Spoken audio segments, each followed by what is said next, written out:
Tamim al-Dari, who had embraced Islam, he used to be a Christian, embraced Islam, an Arab. He got up and he said, we were in a ship and a huge storm hit us.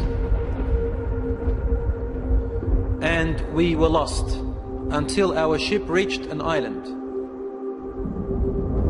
We entered the island. He says, a beast came to us on this island. It had so much hair on it that we could not tell the front from its back. Which was its head, which was its tail. We didn't know. And we said, Waylaki ma anti. Woe to you, what are you? Never seen a creature like you before. And she spoke. The beast said, Ana al-Jassasa. They said, Wama al-Jassasa? What is this al-Jassasa? And then the beast said, Ayyuha al-Qawm, people, intaliqu ila hadha al-rajul fi ad-dayr. Come to this man who is waiting for you in a dayr. A dayr was known in those days as being like a place where people used to worship. And he said, there is a man who is waiting for your news anxiously. They said, we ran away from the beast immediately thinking it was a jinn. We entered this hut that was set for worship. And suddenly we saw in front of us a person, a man who was the biggest in build that we have yet to have seen. His arms were wrapped to his neck with chains like this.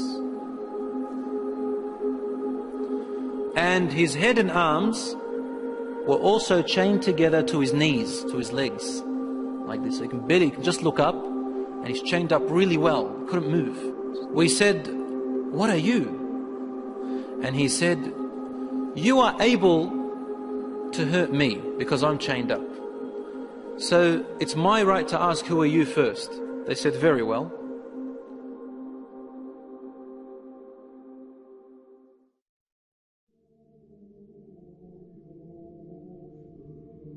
We are people from the Arabs. We set sail in our ship and a storm hit us until we became lost and landed on this island. We came to this island and we found this beast that came to us that had so much hair on it, and it led us to you. They said, we got afraid of this man and we didn't feel safe around him. However, the man said to us, tell me about the palm trees of Baysan. Baysan is a city in Jordan. He wanted to know whether there were palm trees planted in there a lot. We said, what do you exactly want to know about Baysan in Jordan? He said, I ask you, are there more palm trees and have they be filled with dates or not yet? They said, yes, it is full of palm trees and full of dates, more than many other places in what we know. He said, soon its palm trees and dates will become scarce, will no longer give fruits. Today, really, in Jordan, dates are scarce now. It used to be in history abundance. Now listen. He said, now explain to me about Buhayra Tabaraya. You know what Tabaraya is? Which ocean, which sea that is? Okay, the Tabaraya Sea. It's also close to Sham. They said, what do you want to know about it? He said, does it have water in it? They said, yes, there's lots of water. He said, soon its water is going to go away. It's not going to exist anymore. And truly today, the water has gone drier than before. Then he asked them, he said, tell me about Zaghar fountain.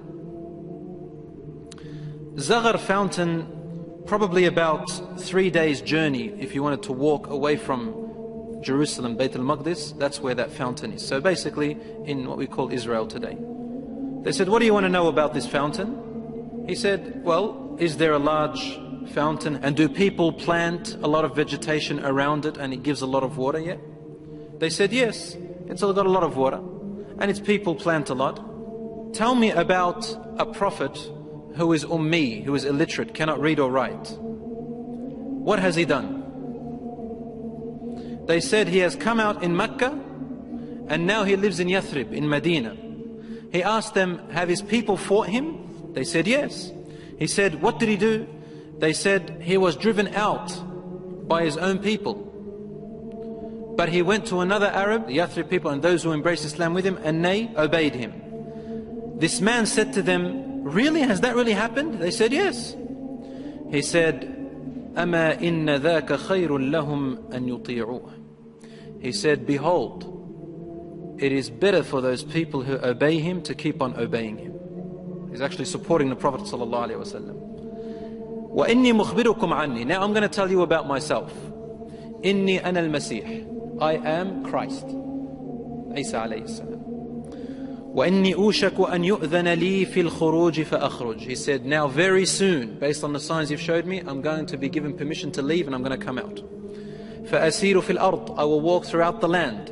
فَلَا أَدَعْ قَرْيَةً إِلَّا هَبَطْتُهَا فِي 40 لَيْلَةً. He said, there wouldn't be a village or a city or a place on earth except that I would have reached it. All in 40 days. The whole world in 40 days. غَيْرَ مَكَّةَ وَطِيبَةَ.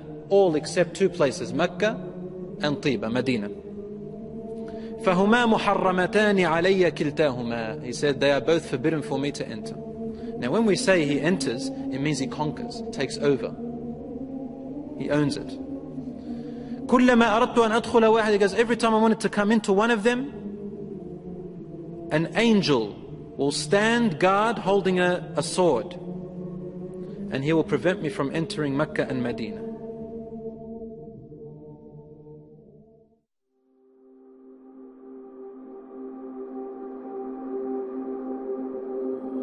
Rasul sallallahu alayhi wa sallam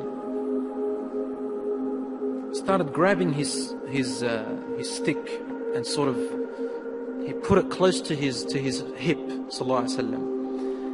And then he began to bang, to hit the ground with it, like this.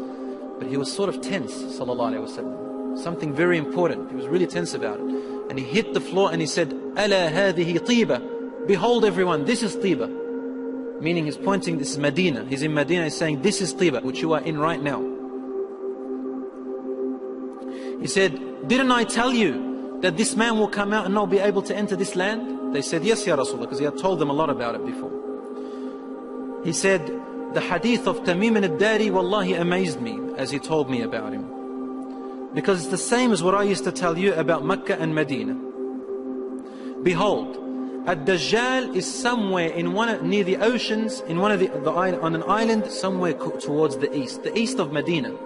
Somewhere there, he said, in one of those oceans. Min qibal al-mashriq ma hu, towards the east somewhere. So even the Prophet ﷺ doesn't know exactly where he is, but in that direction. So he's close to the Middle East at the moment. So Allahu A'lam, Ad-Dajjal will first arise in Asham, in the Middle East area. Which gives a lot of, sense that the Jews will be the first to follow him because they are waiting for their Messiah to come. They don't believe that Isa alayhi salam was it. And they don't want to accept Muhammad.Salah. So they'll be the first to follow Ad-Dajjal. They say he is the real Isa. As for the Christians, they believe in the coming of Isa alayhi salam. Because they've mixed up their scriptures, they will think that this is the man. And because he will say, I am Isa, they will ask for him, alayhi salam, they will ask for miracles, and he will do these miracles. Some of them won't be convinced. See, afterwards he'll say that I am God. Ana ilahukum. And then they'll say, what proof do you have? He said, only God can raise the dead. He said, okay, what if I raise your parents from the dead? They said, yes, we'll believe you're God. So he will be able to get the jinns, the shayateen, to work for him, and he will raise them to become, to look like their parents, and they will speak to them. And so the people, non-Muslim people and the weak Muslims will follow him.